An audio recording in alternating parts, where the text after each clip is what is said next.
Selamat datang kembali di Era Entertainment. Selamat datang kembali di The Golden Cross Playlist. Seperti biasa hari ini kita akan melanjutkan review saham part yang ke-353.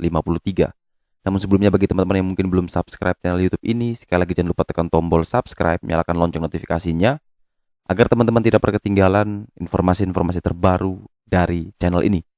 Di part yang ke-353 kali ini kita akan kembali mereview ada 6 saham yang telah teman-teman request, di mana ada saham Same, Soci, ESSP, Bina, Pegas, dan saham Jaya. Kita langsung ke saham pertama, yaitu saham Sarana Meditama Metropolitan Tbk atau dengan kode emiten Same, ditutup naik 1,86% di harga 545, di mana setelah mengalami penurunan yang cukup dalam, ya, telah jebol dari PBH, namun setelah itu dia akhirnya bisa tertahan dan bisa naik tipis 1,86% dalam perdagangan hari Jumat kemarin. Same secara teknikal memang masih berada di indikator high risk karena dia lebih dekat atau berada di sekitar area PBH, area resisten terkuatnya dibandingkan menuju ke area PBL, yaitu di 492. Jadi jarak dari 545 harga saat ini menuju 492 itu mungkin lebih jauh dibandingkan harga dari 545 menuju ke 585 yang mana adalah resisten terkuat dari Same. Kalau teman-teman yang ingin membeli memang lebih direkomendasikan opsi pertama adalah menunggu breakout dari 585 dulu, baru kita beli dengan target ke 730, atau menunggu dia turun lagi ke sekitaran area PBL 492 sampai dengan 496, baru kita pertimbangkan untuk buy di sana dengan target yang sama menuju ke 730. Atau kita pakai opsi yang ketiga, yaitu teman-teman bisa beli dengan memanfaatkan beberapa support bantuan. Di sini ada 520, 530, dan 540. Ini adalah 3 level yang bisa teman-teman pakai. Jadi kalau misalkan teman-teman mau beli 530 sampai dengan 545, ya maka ketika dia jebol di bawah 530 wajib prepare cut loss. Bisa saja pasang di 520 cut loss dulu. Nanti baru ambil lagi di 492. Jadi teman-teman bisa sesuaikan dengan preferensi risiko masing-masing ya. Yang penting di sini sudah saya informasikan beberapa support terdekat yang mungkin bisa teman-teman pakai sebagai acuan untuk entry dan acuan untuk exitnya. Kalau kita perhatikan transaksinya waktu kemarin itu sekitar 12,6 miliar rupiah, maka kita coba perhatikan broker summary. Menurut saya pribadi secara structure, secara volume sama mulai menarik dan semoga ini bisa menjadi titik reboundnya, ya. Dia sudah tidak turun lagi dan dia bisa terus melanjutkan kenaikan. Terdekat dia harus melewati 585 sebagai resisten paling kuat. Kalau 585 mampu ditembus, maka peluang besar untuk kembali menuju ke 40 hari harga tertinggi di 730. Jadi teman-teman bisa menyesuaikan sesuai dengan preferensi risiko profil masing-masing ya.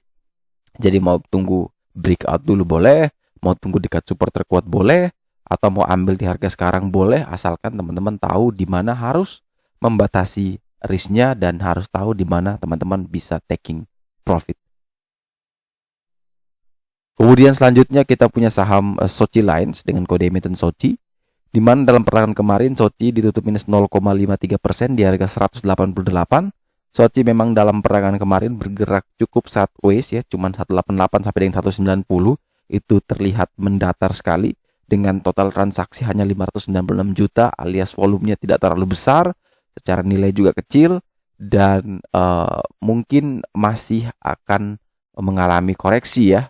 Tapi yang menjadi menarik adalah harga saat ini pun Soci sudah berada dalam kategori low risk. Harga 188, tapi level PBL atau level support terkuat itu di 186. Jadi hanya selisih 2 poin saja, yang mana ini sudah mulai menarik untuk kita perhatikan, masuk ke dalam watchlist kita.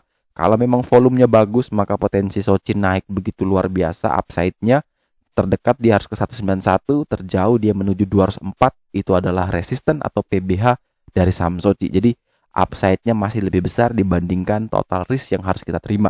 Misalkan kita buy 186 sampai dengan 188 dan kita cut loss katakan di 180, 182, itu risknya cuma 4-6 poin ya, 4 sampai 6 poin.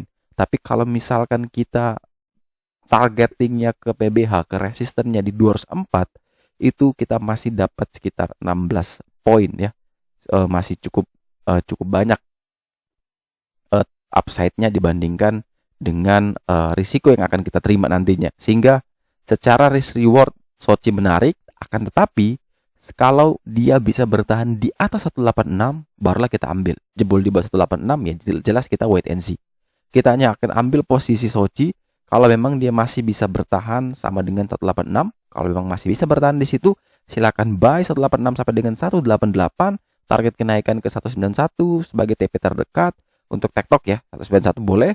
Kemudian target jauh ke 204 dengan batasan cut loss kurang lebih di 180 sampai dengan 182. Karena transaksinya di bawah 1 miliar, maka broker summary-nya memang mungkin belum menarik. Tapi coba kita lihat strukturnya.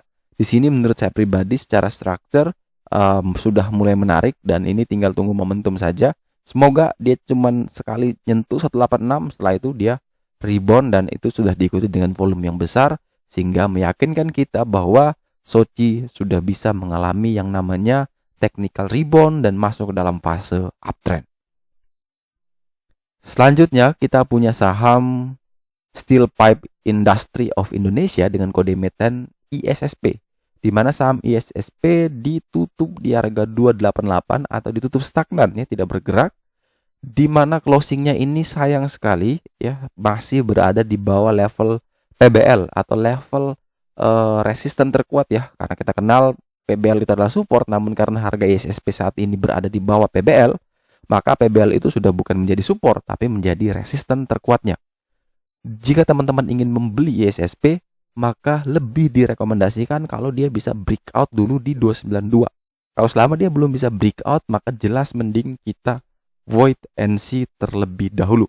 Kemarin sempat dia ke 292 ya, namun sayang sekali tidak mampu bertahan karena memang namanya level terkuat, maka perlu banyak kekuatan yang bisa mendobrak level tersebut, mendobrak atap tersebut agar dia bisa breakout dan bisa mencapai next target dari harga saham ini. Jadi kalau teman-teman yang ingin membeli, selagi dia masih belum bisa breakout, wait and see. Tapi kalau memang dia bisa breakout dari 292, silakan pertimbangkan buy 292, 294. Target kenaikan menuju ke 326 sampai dengan 360 dan batasi cut loss kurang lebih di area 284, 286 itu teman-teman bisa pakai sebagai area untuk cut loss dengan catatan tadi harus dia breakout dulu. Tapi selama dia belum breakout ya tidak perlu kita ambil posisi untuk entry. Kalau kita perhatikan dari broker summary, menurut saya pribadi ini sudah mulai menarik, ada structure yang bagus, ada volume yang bagus dan itu adalah misterius. Jadi saya sangat optimis atau sangat melihat ada potensi dari ISSP jika memang dia bisa menembus 292, maka potensi kenaikan itu terlihat sangat-sangat terbuka lebar ya. Jadi tapi kuncinya adalah memang harus melewati dulu 292, barulah itu kita yakini bahwa memang dia kembali mau melanjutkan trend up-nya sehingga bisa mencapai ke level-level tertingginya ya. Jadi bisa kembali menuju ke 40 hari harga tertinggi di 360. Semoga dia bisa ke sana. Tapi kalau memang belum breakout, ya jelas kita jangan dulu beli. Kita wait and see sampai nanti kita menemukan adanya adjustment PBL baru atau kita menemukan adanya level support terbaru di saham ini. Kemudian selanjutnya kita punya saham Bank Ina Perdana dengan kode emiten BINA, di mana saham ini tutup naik 1,51% di harga 4.010. Saham BINA sempat dibanting ke 3.710. Namun itu mungkin opening awal ya. Jadi dibanting ke 3710 dan itu cuma 9 lot saja yang termatch. Setelah itu langsung dibuat lompatan lompatan bid overnya sampai 3750. Jadi sepertinya cuma dibanting sesat dan setelah itu ditarik naik kembali ke 4010 yang akhirnya membentuk lower shadow, tekanan buy yang cukup tinggi, akhirnya membuat saham BINA seperti membentuk ini hammer ya, karena cukup kecil sekali. Jadi ini terlihat adanya tekanan yang cukup masif. Coba kita perhatikan dari sisi broker summary, apakah memang beneran menarik atau tidak. Kalau dari sisi broker summary, menurut saya pribadi secara volume ini masih belum menarik, tapi secara structure ini sudah mulai menarik. Semoga ini bisa menjadi level acuan buat kita untuk bisa kawal terus saham BINA bagi yang sudah punya sahamnya. Kalau kita perhatikan dari The Golden Cross, indikator menunjukkan saat ini BINA berada dalam medium risk dengan level support terkuat PBL di 3660 dan level PBH sebagai resisten terkuat itu di 4900. Jadi antara jarak dari harga saat ini menuju PBL dengan menuju ke PBH itu kurang lebih hampir sebanding, 1:1. Jadi kalau misalkan teman-teman yang ingin membeli, memang ini cenderung kita susah sekali untuk menentukan nih, apa kita mau tunggu atau kita langsung mau beli. Makanya kalau misalkan dikasih kesempatan dibanting seperti hari Jumat kemarin, maka kita bisa ambil posisi ya 3660 sampai dengan 3700. Kalau memang dia kasih kesempatan kita untuk masuk di harga support. Coba-coba saja antri, asalkan tidak jebol di bawah 3660. Akan tetapi kalau misalkan ternyata level itu tidak kita dapatkan lagi, maka kita bisa pakai beberapa level support bantuan di sini yang bisa meyakinkan kita bahwa kita harus entry dan kita tidak perlu takut untuk kita cut loss. Jadi kalau misalkan teman-teman yang mau membeli saham Bina, maka silakan bisa pertimbangkan juga di area 4000 sampai dengan 4010 dengan batasan cut loss di 3950, 3960, target kenaikan terdekat ke 4240 dan target jauh menuju ke 4900. Sekali lagi, selama dia masih bertahan di atas 3660 itu masih sangat aman, tetapi memang tidak mungkin kita beli di sana karena jaraknya cukup jauh. Jadi kita bisa pakai level terdekatnya, yaitu di 3950. Ini adalah level support white line. Bisa dipakai juga sehingga kalau mau membeli, ya selama dia masih bertahan di atas 3950 pun itu masih bagus untuk kita ambil posisi. Jadi kalau mau beli ya seperti yang diinformasikan tadi, 4000 sampai dengan 4010, cut loss di 3950, 3960, target kenaikan ke 4240 dan target jauh adalah menuju PBH di 4900.